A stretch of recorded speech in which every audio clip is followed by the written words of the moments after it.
या ठिकाणी धाड झाली। खरं तर हे अपेक्षित होतं का आणि तुम्हाला या सगळ्याबद्दलची काय भूमिका आहे? नाही काय नाही, ते काय ती काय चौकशी होईल आणि त्याच्यामध्ये काय एवढं सिरियसली घेण्यासारखं नाही आहे.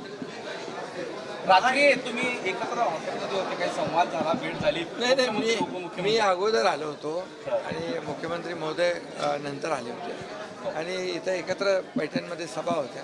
आता त्याच्यामध्ये फोनवर आमची चर्चा होत असते, त्यामुळे निवडणूक आयोगावर चर्चा तर रोज चालू असते आमची. सध्याचे आरोप निवडणूक आयोगाने जे सध्याचे आरोप प्रत्यारोप सुरू आहेत एकमेकांवर, त्या पार्श्वभूमीवर काहीतरी एकत्रितपणे एक बैठक होते समन्वयासाठी असं कळतंय. आरोप प्रत्यारोप मी केलेत, मुख्यमंत्र्यांनी केलेत?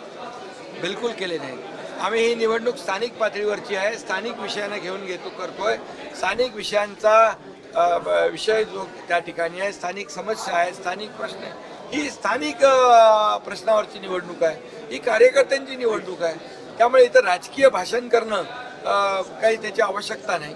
त्यामुळे तुम्हाला मी सांगतो, लोकसभा, विधानसभा आणि स्थानिक ही कार्यकर्त्यांची निवडणूक आहे. कार्यकर्त्यांची निवडणूक त्यांनाही अपेक्षा असते आपल्या नेत्यांनी यावं. त्यामुळे आम्ही प्रचार करतोय, डेव्हलपमेंटवर प्रचार करतोय. निवडणूक आयोगाने ज्या निवडणुका रद्द केल्या त्याविषयी मुख्यमंत्र्यांनी खंत व्यक्त केली आणि हा निर्णय थेट चुकीचा आहे असं म्हटलं. ते खरं म्हणजे एकदा निवडणूक प्रक्रिया सुरू झाली, ती सगळी प्रोसेस कंप्लीट झाली, त्यानंतर निवडणुका कधी थांबवल्या जात नाहीत. परंतु यावेळेस निवडणुका त्या ठिकाणी थांबवल्या गेल्या. हे मला वाटतं मी पूर्ण माहिती घेऊन यावर बोलेन.